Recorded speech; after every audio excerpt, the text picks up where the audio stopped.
हिंद की आन बान है उर्दू, हिंद की आन बान है उर्दू, रौनके कुल जहान है उर्दू। क्या कहा उर्दू गैर मुल्की है, क्या कहा उर्दू गैर मुल्की है, मेरी माँ की जुबान है उर्दू, मेरी माँ की जुबान है उर्दू। अस्सलाम वालेकुम व रहमतुल्लाह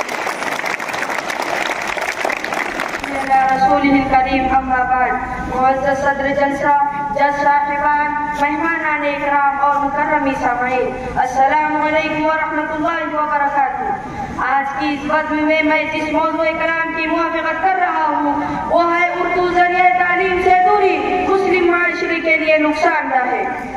वो करे बात तो हर लफ्ज़ से खुशबू आए, वो करे बात तो हर लफ्ज़ से खुशबू आए, ऐसी बोली वही बोले जिसे उर्दू आए।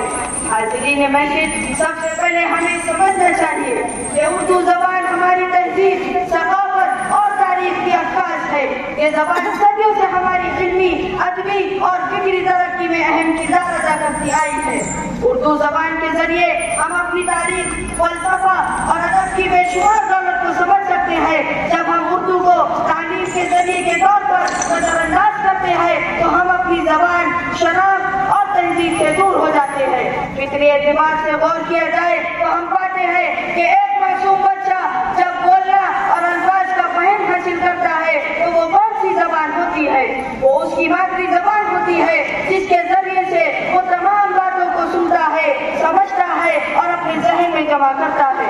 अब अगर बिल्कुल उसको अपनी मादरी ज़बान से अलग करके किसी गैर मानूस ज़बान के हवाले कर दे तो उसकी हैसियत एक एलियन की हो जाती है जो सुनता सब कुछ है लेकिन समझता कुछ भी नहीं, जिसके नतीजे में वो एहसास कमतरी का शिकार होता चला जाता है और धीरे धीरे वो निज़ाम तालीम से ही बेजार होता चला जाता है। फिर ऐसे एक बच्चे से हम किस एतबार से या किस मैदान में किस किस्म की तरक्की और इस्लाह की उम्मीद कर सकते हैं?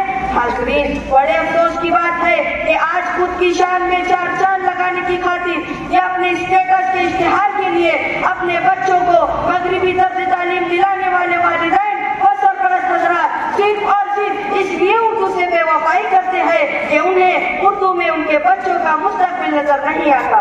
हालांकि ये वही उर्दू है जिसने उन्हें आज ये मकाम, मनसब और ओहदे अता किए। जिस इदारे में तालीम हासिल करके उन्होंने डिग्रियां हासिल की, मुलाजिमत हासिल की, नया नाम, नई पहचान हासिल किए, वो ज़बान उर्दू थी, वो माहौल उर्दू था, वो निज़ाम उर्दू था, वो ज़रिए तालीम उर्दू था। मगर जब बात शान और दिखावे की आ गई तो उर्दू में खटास लगने लगी और अपने बच्चों को ऐसे माहौल में तालीम दिलाना गवारा कर लिया जहाँ न उनकी दीनी तरबियत हो सके, न उनकी सही परवरिश हो सके, न वो बच्चा कोर्स और सिलेबस के मज़ामीन को सही तरीके से समझ सके, क्योंकि वो बच्चा ये जानता ही नहीं है कि वो क्या कर रहा है। उसे तो बस रटाया जाता है और बच्चे को रट्टू तोता बनाया जाता है। अगर बिल्कुल वो अपनी पढ़ाई दीगर जरिए तालीम से मुकम्मल कर भी लेता है तो उसमें तहजीब और रिवायत का शऊर और अखलाकियात के कद्र ज़र्रा बराबर भी नजर नहीं आते, बल्कि उसके अंदर अंग्रेजी कल्चर कूट कूट कर भरा होता है जो बार बार अपने असरात जाहिर करता है। चाल अंग्रेजी, ढाल अंग्रेजी, जिस्म का बाल बाल अंग्रेजी, चाल अंग्रेजी, ढाल अंग्रेजी, जिस्म का बाल बाल अंग्रेजी, ताकि दिल में चिराग अंग्रेजी, सर के अंदर दिमाग अंग्रेजी। हाज़रीन, सवाल किया जाता है कि उर्दू की हिफाजत क्यों की जाए? याद रखो, मेरे और आपके मुल्क हिंदुस्तान में मुसलमानों का अदबी व दीनी सरमाया फारसी या उर्दू में है। अगर किसी शख्स को इस्लाम और भारतीय मुसलमानों के मुतालिक मालूमात चाहिए तो उसे लाज़िमन इन दोनों ज़बानों को पढ़ना होगा। मुअज़्ज़िज़ सामीन इकराम, बड़ी दर्दमंदी के साथ मुझे अर्ज करना है कि आज के दौर में जब दुनिया तेजी से बदल रही है, हमें अपनी ज़बान और सक़ाफ़त की हिफाजत की कोशिशें तेज करने की ज़रूरत है। उर्दू ज़रिए तालीम के फ़रोग़ से हम न सिर्फ अपनी ज़बान और सक़ाफ़त को जिंदा रख सकते हैं बल्कि तालीमी मैदान में भी कामयाबी हासिल कर सकते हैं। दर्जे वाला हक़ाइक़ के पेश नज़र बंदा मौजू की मुवाफ़क़त में किस हद तक सही है ये फैसला तो आप अहले दानिश व बैनिश के हवाले। ताहम मैं ये बवाल में तुहर कहना चाहूँगा कि उर्दू ज़रिए तालीम से दूरी मुस्लिम माशरे के लिए नुकसानदाह है। इन्हीं चंद कलिमात और इस शेर के साथ अपनी जगह लेता हूँ।